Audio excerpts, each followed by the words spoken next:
Facing a Viking invasion now on BBC Two, it's back into battle with a new series of Time Commanders. A mighty Norwegian invasion force has landed in the north of England and is sweeping south, intent on seizing the throne. An English army led by King Harold Godwinson has force-marched north to stop them in their tracks. Now only a river, spanned by a small bridge, separates these armies. Will the spirited English repel this invasion, or will the Norse horde triumph? Tonight, a family from Surrey, watched over as usual by our military experts, find out on Time Commanders.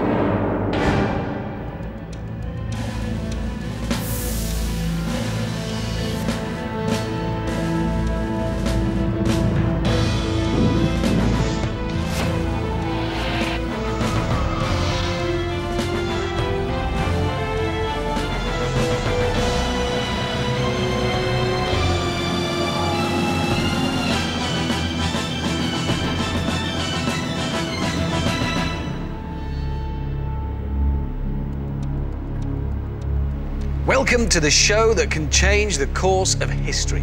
And hoping to do just that today are the Eagers family from Dorking. Dad Mark is headmaster at Box Hill School in Surrey. As the football managers would say, I think I'm quietly confident that our team will win the battle. There goes the kiss of death. Mum, Jane, is one of Mark's teachers at Box Hill. We want to win, and we want to have a great time, and we want to finish feeling like we've given it everything we could. 13-year-old Sam is a keen inventor in his spare time. I want to be a general because I like commanding people and it'd be fun to take over my dad for the day. And Matthew, who likes to be known as Mash, wants to be a military historian when he grows up. Well, I'd like to be a captain so that I can take the battle into my own hands and cause complete havoc. United as a family, they are tonight's Time Commanders.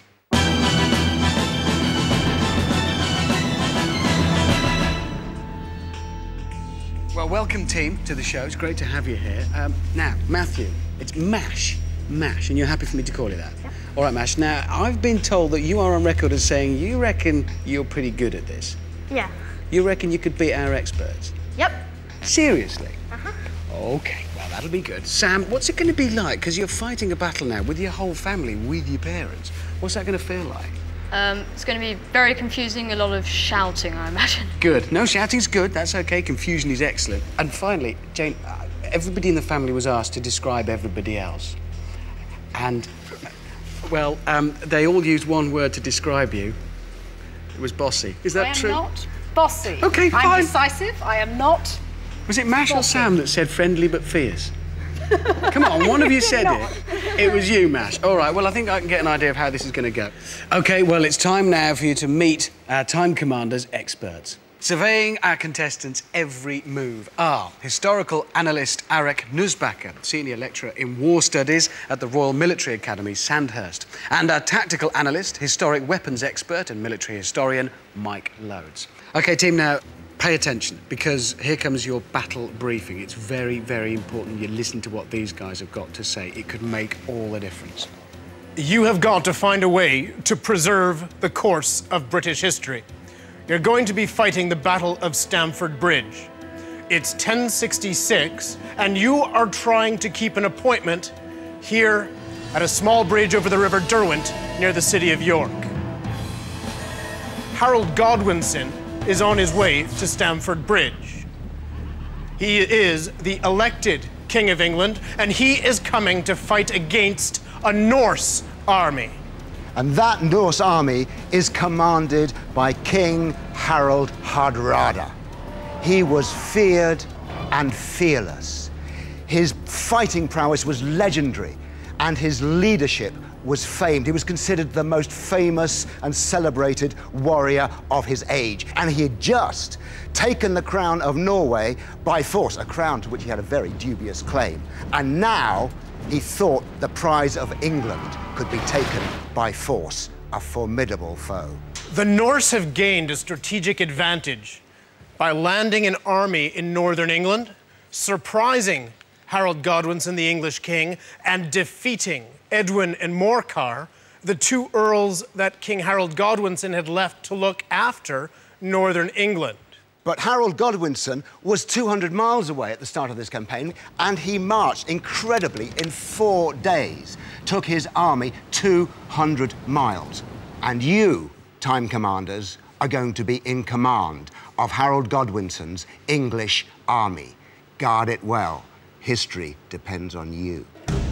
Now, the heart of your army are the housecarls. Now, these are men who had a tremendous fighting ethos. For them, death in battle was an honor to be sought, not a fate to be feared. They would fight till the last man standing, but they're also very useful troops used judiciously as a strike force. So the housecarls are going to be your arm of decision, but supporting them, you've also got the fearedmen, who are the ordinary Englishmen who've been collected by Harold Godwinson on his way to this battle. And they are armed, some with spears, some with swords, but some of them will be archers. You've got comparatively few of them, but those archers will enable you to fix the enemy when it wants to move, to make the enemy move when they want to stand fast, and you'll have to use your archers very wisely indeed. Harold Hardrada's side, 5 days earlier, has just fought this great battle at Fulford Gate. So they're pretty battle-weary and exhausted, but their swords have tasted blood, and they have the victor's confidence. They've got housecarls as well. Hardrada has got a professional force, many of whom have been fighting with him for years.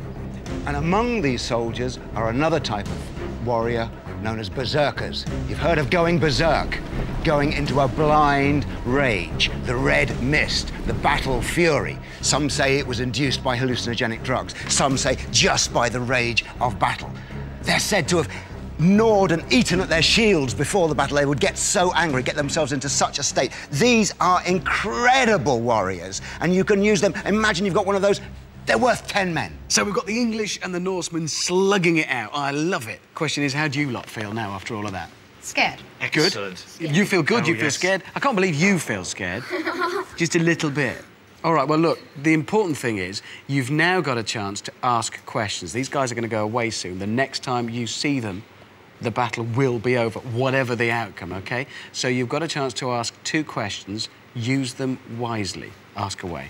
How effective are the archers? Like, can they penetrate their armour? Archers are effective. Whether they're going to penetrate the armour or not is not that big a question, because the type of helms they're wearing in the armour, their faces are open, so they've got exposed faces. But if they've got arrows coming in, they have to defend. They have to put their shields up. And while they're doing that, they're not moving and doing something else. So use the archers well. Next question. How effectively can we use our spearmen? I'll tell you how to use your spearmen. Aggressively. And that's it? That's your answer? Aggressively. There you go. You got that? OK. All right, well, I hope that's useful, because you are on your own from here on in. And now we've got a very important job to do, because now we've got to decide who's going to be the generals and who's going to be the captains. Our experts have had a look at your profiles. They know a lot about you, and they've made the decision. So now is when we're going to find out who will be giving the orders and who will be carrying them out.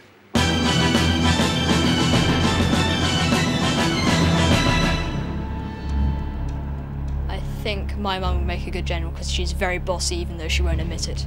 Jane, you are a general. Mark, you are a captain. OK. Mash, guess what? What? You're a captain. Yay! Excellent.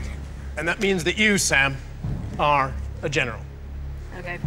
Sam will be jumping up and down and squeaking quite a lot, very excited, and I hope keeps his head cool and goes for it as well.